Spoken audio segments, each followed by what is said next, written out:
Good evening, I'm Sangeeta Kandola. The Mayor is facing growing pressure to rethink plans to scrap travel cards. Now, the cards were introduced 40 years ago to make it cheaper to travel around the capital. But Kent, Surrey and Essex County Councils have written to Sadiq Khan asking him to reconsider his decision. Our political correspondent Simon Harris has the details.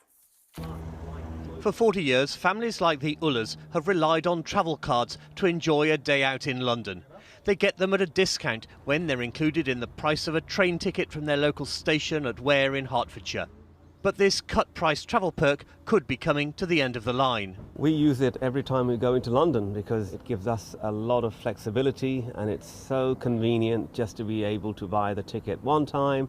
And then we're in London, we go from one place to another. We love visiting London, and if it gets taken away, it will make life a little bit awkward, to say the least.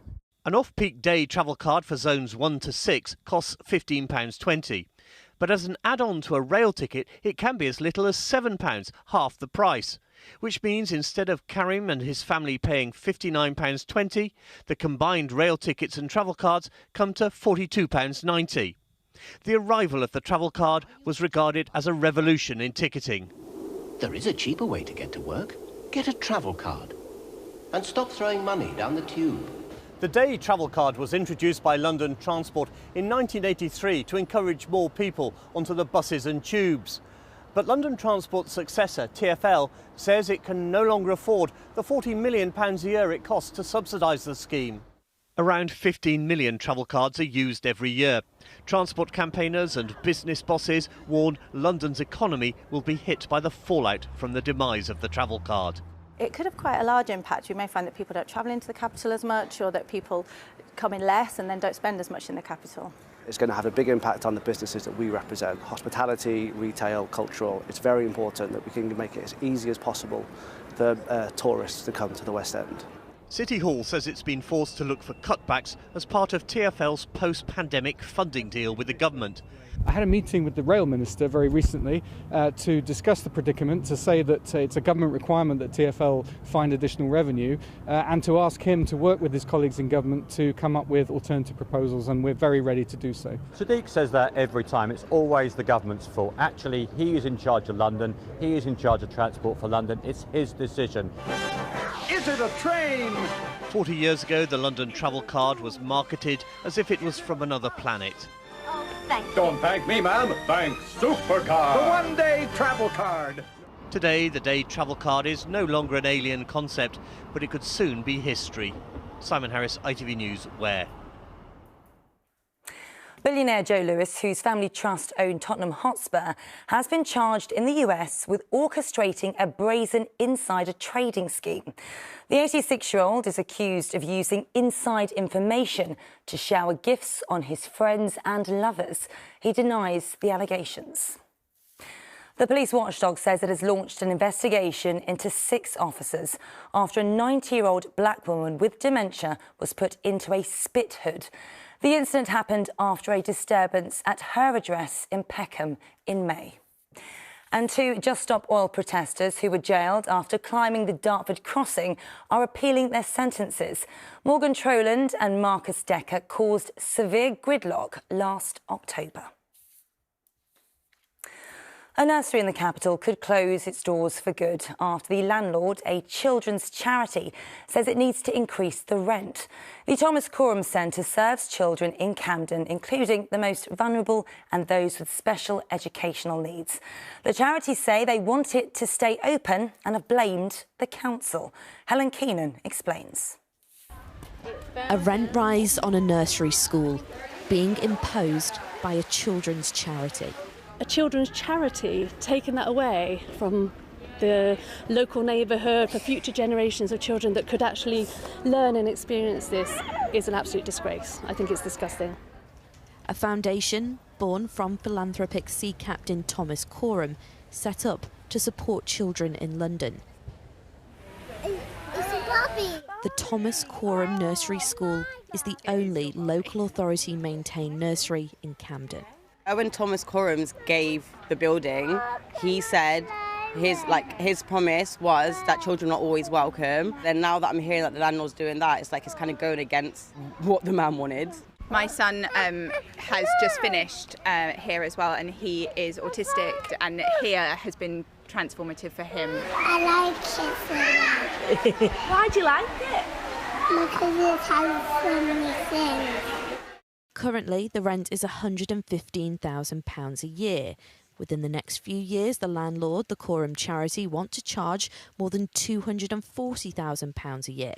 And if you add in the service charge on top, well, that would be almost £350,000. This nursery is not funded, so doesn't charge the amounts private providers do. To cover that rent, we would have to put our hourly fees up to about £22–25 an hour. We currently charge £7.50 an hour. And that would count out a whole load of this community who can't afford that. It would remove 80% of the families who are able to come here. Coram says it greatly values the Thomas Coram Nursery School. That's why we've frozen the nursery's rent since 2016. The future and funding are a matter for Camden Council, who are the leaseholders. We agreed new terms with them in 2021, but we are dismayed the council has yet to implement that agreement. The council tell us that's because the higher rent and a reduction in bespoke childcare spaces will severely threaten the nursery's future and are advocating on their behalf to find a solution. Marcia has worked at the nursery school for almost 30 years. To weigh up getting extra money against a child in their future, the next tomorrow, how do you weigh that up? Helen Keenan, ITV News. Now, in the last few years, councils have let the grass grow in parks across the capital to protect wildlife. But it's also had a negative impact on dogs after a plant has unexpectedly flourished, causing havoc. Rags Martel has the details. We're out dog walking, but in the grass, there's a danger. It's in areas like this. Some of them are worse than others. See this one? It's these ones. So that's foxtail? Yes. It might look small and weedy, but to dogs, foxtail grass is a big problem. Imagine like a splinter, it's like a spike going into their skin. It's really painful for them.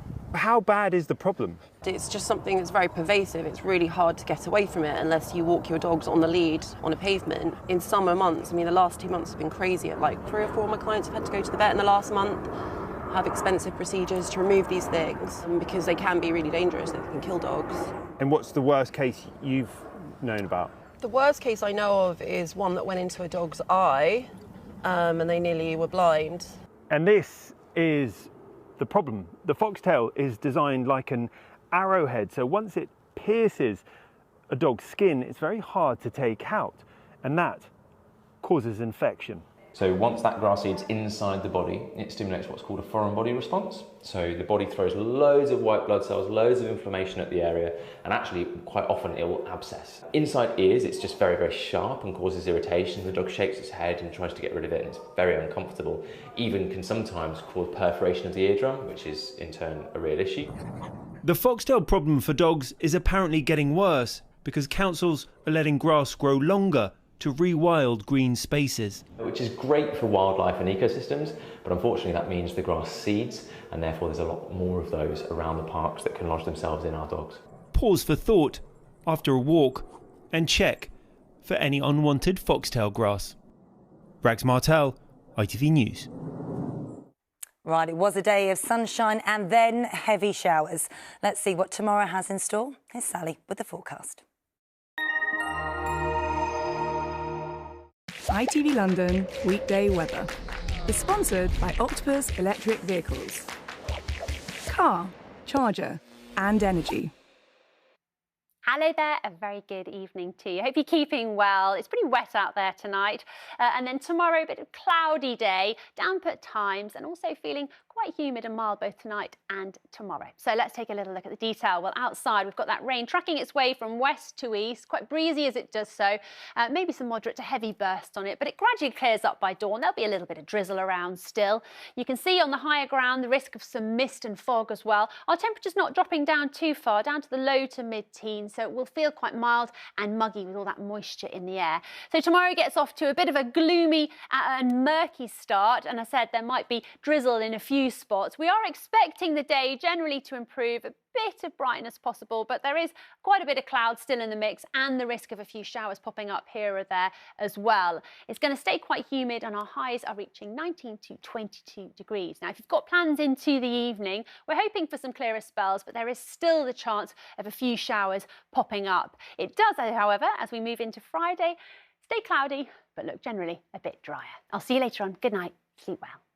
ITV London Weekday Weather is sponsored by Octopus Electric Vehicles. And that is all for now. We're back with updates during Good Morning Britain from 6 a.m. tomorrow morning. Until then, from everyone on the late team, a very good night to you.